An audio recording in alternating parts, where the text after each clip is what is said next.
Kwanza kabisa nataka tuanze kuzungumzia kuhusiana na msanii mpya wa Chief Godlove, kwa sababu ni mtu ambaye anafuatia sana kwenye mitandao. Amepokeaje baada ya utambulisho wake? Amepokelewa vizuri na ngoma yake pia ni nzuri, alafu kwenye industry ya hip hop kidogo imeonekana haina yekaeka, yaani wasanii wa hip hop kama wameridhika, wanaga zile kurupushani za hapa na pale, kiki za hapa na pale, lakini Chief Godlove anaweza figisu. Kwa hiyo kwa mwenendo huu anaweza kumfikisha mbali. Okay, sawa. Baada ya kuachana na msanii wake Pipi George, watu wengi walikuwa wanasema kwamba huenda sasa akaacha kuinvest kwenye muziki, lakini tumeona ameendelea sasa kusupport wasanii, lakini kuna ule mkataba wake ambao aliandika kwamba 80% itakuwa ni kwa ajili yake, lakini 20% itakuwa kwa ajili ya msanii. Unaona hiki ambacho anakifanya Chifu ataweza kuendeleza wasanii au atakuwa amelenga tu kwa ajili ya yeye kujinufaisha? Mimi nadhani watu wengi sana wanahisi labda amekosea. No, ana invest, anakutambulisha, anatumia pesa, watu wakujue, analipa watu promotion, kila kitu anafanya, anaweza asipate hata faida hata 100. Yaani hizo 80 unaweza mkaona labda ni amejitajia nyingi, lakini anaweza asipate faida hata 100, kwa sababu ili msanii afanye vizuri ni lazima uweke hela, na unaweza ukaweka hela ukala za uso au ukaweka hela ukafanikiwa. Kwa hiyo mimi kwenye hizo 80% ndio sioni issue sana, kwa sababu simtarajii Chief Godlove kwamba anaweza kumzalisha mtu kama Zuchu, labda akafika international kuingiza milioni 100 akachukua 100 zake na msanii naye akanufaika. Okay. Yaani hizo hela ametaja hizo 100, lakini kuzipata nayo ni kazi. Kwa hiyo wasimlaumu sana, yani anatumia pia hela, kwa sababu unaweza kutumia hela na usipate unachokitaka. Sawa, lakini najua wewe ni mtu ambaye unafuatilia sana ile ngoma ambayo aliachia Pipi George, ikawa na views wengi sana, watu wameenda kuiangalia sasa hivi imeshuka sana mpaka watu wanashangaa kwa nini imekuwa hivi na nini. Unahisi labda kipindi kile ni kama kuna namna alitumia hela nyingi sana kupromote nyimbo, alafu ikawa sasa hivi yani imekuja na mapokezi tofauti kwa baada ya kuachana na Pipi George? Hasira ndugu yangu, kwenye mapenzi siku zote kuna hasira. Okay. Kwa hiyo hasira ndo zimemfanya ile nyimbo tulikuwa tunaona ina milioni 5 mara ina 50k view. Yeah. Jamani, ni mapenzi yana nguvu. Ni hasira tu za mapenzi za hapa na pale. Unajua kwenye mahusiano wasanii wengi wa kike Tanzania wanapata changamoto hiyo. Ukiwa msanii wa kike Tanzania, unasimamiwa na lebo, huyo mwigizaji we nani, una producer sijui nani anataka kukusimamia, asipokutaka kimapenzi niite mbwa. Yaani mtu yoyote ambaye yuko karibu, msanii yote wa kike ambaye anasaidiwa na mwanaume wa aina yeyote, kama hajawahi kutoka naye kimapenzi au akatakwa kimapenzi, niite mbwa ndugu yangu. Kwa hiyo hapo nataka kutuambia kwamba Chief Godlove pamoja na Pipi George walikuwa na mahusiano ya kimya kimya. Walikuwa na mahusiano. Si mmesikia Mwijaku aliconfirm kabisa mpaka mimba alimpa. Yaani zinazosemwa story sio kwamba ni za uongo za kuzusha. Mtu anamzushia Chief Godlove ni. Zinavyosemwa story zozote unazozisikia mtandaoni huaga ni za kweli. Lakini kwa wewe jinsi ambavyo unamwangalia Pipi George, unahisi ulikuwa wakati sahihi wa kumwachia na kufanya maisha yake kama sasa hivi ambavyo anafanya? Hapana, hajafika mahali. Hiyo ni mapenzi tu yameamua kuharibu career yake.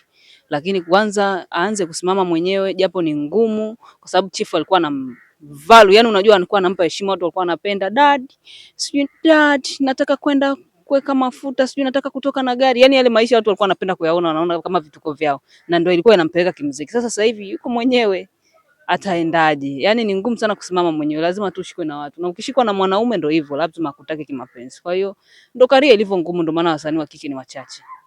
Huenda ikawa ni mwisho, ataanza kupotea hii. Alikuwa anamtegemea sana Chifu kwenye uwekezaji, kwenye kutoa hela na nini, lakini sasa hivi yuko mwenyewe kama mwenyewe. Yeah, kupotea tuseme kwamba 100% kwamba atapotea, lakini ili aendelee kusimama ni lazima ajisimamie na awe serious na kitu chake. Chochote unachokipenda, mtu yoyote ukikipenda, upenda kazi yako, lazima itakunufaisha na uifanye kila kukicha. Sio leo unaonekana kesho umepotea, wiki mbili haupo, sijui sasa hivi uko wapi. Lazima uwe unaifanya daily, ni daily routine yako. Kila siku lazima uifanye kazi yako. Uposti kitu chochote kuhusu kazi yako, lazima tu utafanikiwa. Sawa, baada ya miaka miwili ama Kivoice kukaa kimya, tumeona amefanya interview Mjini FM na kuzungumza mambo mengi sana, kulala ndani ya studio, sijui masuala mengi sana, lakini baada hapo tukaona Rayvanny amemtambulisha msanii mpya Kuslav. Sasa watu wakawa wamesema kwa nini amemtambulisha, ni kama ametumia kiki. Kwa kweli ndio ambavyo uliona, ulipokeaje? Mimi niliona kawaida kwa sababu kwenye industry niko muda mrefu na nishakutana na vitu hivyo vingi hizo kesi yani ni nyingi, tushakutana nazo sana. Kwa hiyo naweza kusema Mac Voice na pia ni laana kama inamtafuna ya watu waliokuwa wamembeba. Unajua kabla hajaingia kwa Rayvanny alikuwa na watu nyuma. Afu wale watu walikuwa wanatuita mpaka sisi kuomba promotion dogo aende. Rayvanny amemkuta yule dogo tayari yuko kwenye mainstream na ana ngoma kali sio chini ya 3 ambazo zimeenda. Kwa hiyo mimi naweza kusema ni laana tu ya wale watu ambao walikuwa wameondoka kwao vibaya. Kwa sababu ilitakiwa wao wawe nao wanapata faida kutokana na kile anachoingiza. Sasa kwa kuwa aliwaacha vibaya akawatelekeza na yeye alikwenda kule, laana yao imeenda kumtafuna na yeye kaachwa solemba. Utambulisho wa Rayvanny ndio ambavyo amempromote msanii wake mpaka kumtambulisha. Unaona kibiashara yuko sahihi? Kwa kiukweli kwa sasa hivi msanii yoyote akitambulisha msanii, yani lebo yote ikitambulisha msanii kwa sasa hivi naona bado anacheza, kwa sababu Rayvanny wenyewe bado hajasimama vizuri. Hawezi kumsimamia msanii yote akampeleka popote, kwa sababu ameshafanya hivyo na walifeli wakaangukia pua. Diamond mwenyewe na pesa alizonazo na uwezo alionao ashasimamia, mwisho wa siku alichokuja kukipata ni watu wote wameondoka, amebaki yeye na Zuchu. Sasa hivi useme Rayvanny anaanzisha msanii, unafikiria watafika wapi? Hatafika popote. Ni Rayvanny tu angeendelea kujipigania mwenyewe mpaka afike level ambayo anaona sasa anaweza kumsimamia msanii, hata akinizingua anaweza nikamwachia kaenda free kabisa. Sawa. Mimi nadhani labda kulikuwa na uwezekano wa Mac Voice kukaa kimya kuliko kusema yale ambayo amesema. Pengine labda ingemsaidia kuliko kuyazua, kumzungumzia Rayvanny vibaya na nini. Hapana, amesema ukweli. Yani ndio hivyo industry ilivyo. Kwa sababu sio Mac Voice tu alikuwa alipiwi kodi. Hata Ibra naye alikuwa anaishi kwa Harmonize, lebo yake tunamuona, tunamsifia, wanavaa vizuri, wanapendeza kwenye video, lakini alikuwa analala studio. Yani ni kawaida yao. Ni wachungu sana kuwekeza kwa wasanii kuliko kufanya mambo yao. Yani wanaona bora wafanye mambo yao, kwa sababu wao wenyewe bado hawajasimama. Kwa hiyo kuliko nimwekee milioni 5, nimwekezee milioni 5, bora nijiwekezee mimi. Ndio maana unaona wanaenda mwisho wa siku wanakufa. Kwa hiyo mimi naona ni kawaida tu, kwa sababu ni yale yale anajirudia. Ibra alikuwa analala studio, alikuwa hana hajapangiwa. Akiomba tajiri kodi, Konde anazungua anazunguka kuna huko. Kwa hiyo ni mambo ya kawaida mno. Na wasanii hao wetu akina Rayvanny hawajasimama. Huyo msanii wake unaona kamtambulisha hivi, lakini unaweza kukuta hata kumpangia tena na ruka. Mpangie msanii wako, mvalishe vizuri, mtengeneze brand. Ni vitu vya kawaida hivyo unatakiwa ufanye kwa msanii, sio ombi. Kwa kuwa umeamua kuendesha lebo, lazima ugaramike. Usitake msanii aingize pesa wakati wewe umgaramiki. Huo ni uongo. Sawa, baada ya kuibua kwa haya maneno, watu wengi wameenda kumpongeza Diamond Platinum kwa sababu ni mtu ambaye aliwasaidia wasanii na wakatoka wana pesa, wakaamua kuachana na lebo ili wafanye maisha yao. Kwa wewe kama mtu ambaye umekaa sana kwenye industry, kwa hawa wasanii ambao wamekuwa wakianzisha lebo, unawalinganishaje na kile ambacho anakifanya Diamond?